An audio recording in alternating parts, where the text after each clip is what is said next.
Well, it's not looking good for the Dodge Charger, at least the electrical version. If you didn't know, they really couldn't sell these things when they came out. They were 2024 models, but they weren't available until January of 2025. Well, most people did the smart thing with those cars and they leased them. Those leases are all starting to come back in, and oh boy, are the banks taking losses. Oh, big, big, big losses on this car. We're going to talk about all that and more right after this.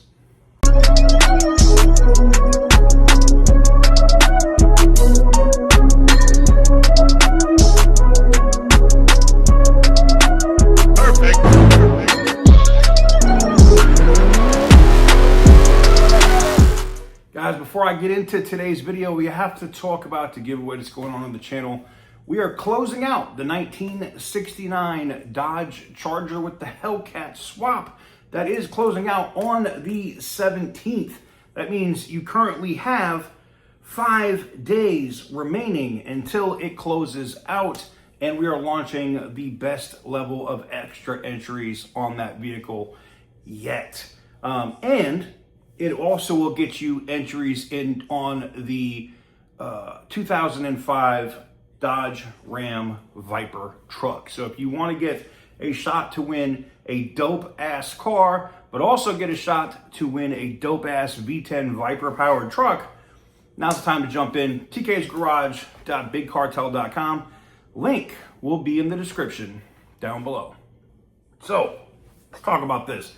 I saw the article starting to drop earlier this, and I talked about it. My guy OC Motivator talked about it in detail, and I saw this over at Yahoo Autos, which I believe Yahoo just grabs articles from like other sites. I think they're just turning into an aggregator at this point, but $50,000 gone in a year.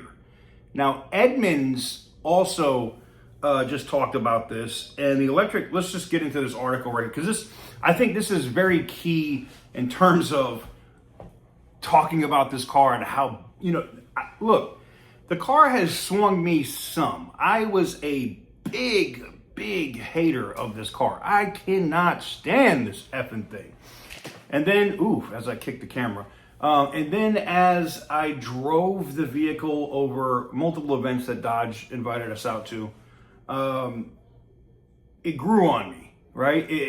I liked the way that the car handled. It gave me like kind of European handling feel to it. And then the 6-pack came out, and I was like, oh, this feels like a B58 BMW. This feels like a 5 Series or a 7 Series with a B58, 100%. So let's talk about it. So the electric Dodge Charger, now the gas one is not facing this. This is just the EV version. The electric Dodge Charger is facing growing scrutiny after a long-term test vehicle reportedly lost $50,000 in value in 1 year.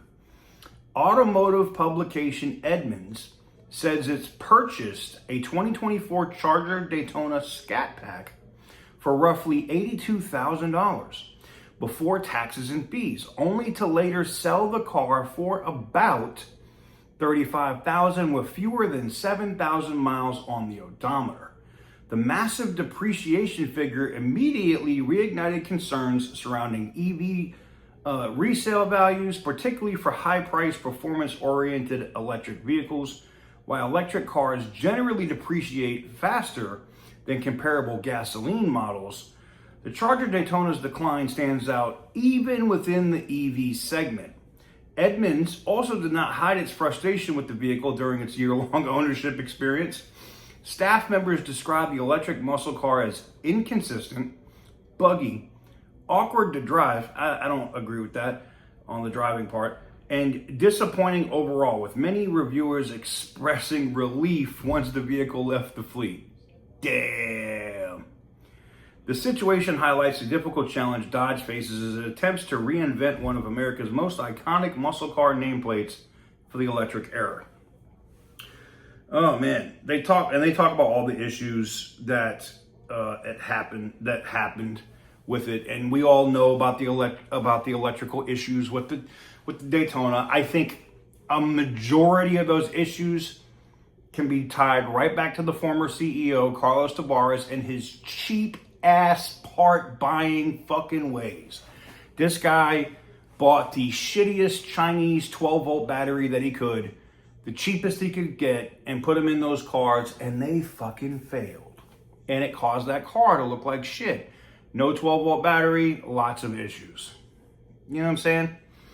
Let's talk about the EV depreciation. So EV depreciation continues to worry buyers. The Charger Daytona's steep resale decline also reflects concerns surrounding EV depreciation. Industry data has consistently shown electric vehicles losing value faster than ICE models, particularly due to rapid technology changes, aggressive manufacturer incentives, and fluctuating demand. In the Charger's case, several additional factors have accelerated the drop. Dodge reportedly introduced substantial lease incentives and discounts on the Charger Daytona inventory not long after launch. That's because they were fucking piling up on lots, which likely pressured used values downward. Some used markets estimates have already shown early Charger Daytona models losing roughly half their value within the first year. That's using Kelley Blue Book pricing trends. That's not just the reporter hating on EVs, because I know that'll be the response. Oh, these people just hate on EVs. No, this is the pricing. Performance EVs can also face a particularly difficult resale challenge because their target audience remains relatively narrow.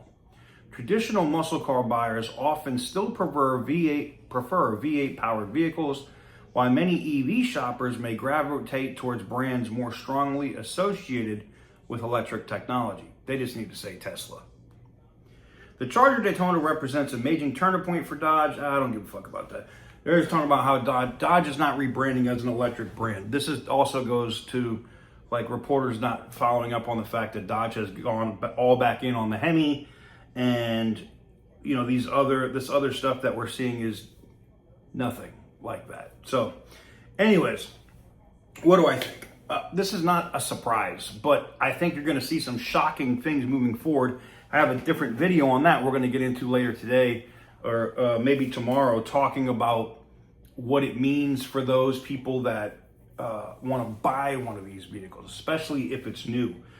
There'll be no opportunity for you guys that want to go buy, unless it's through some direct financing that Tesla does themselves, or some direct financing that Stellantis does itself, like maybe through Stellantis Financial or Chrysler Capital, you know, basically Santander. You're not going to find that is sign and drive bullshit financing on buying these EVs because of that massive depreciation.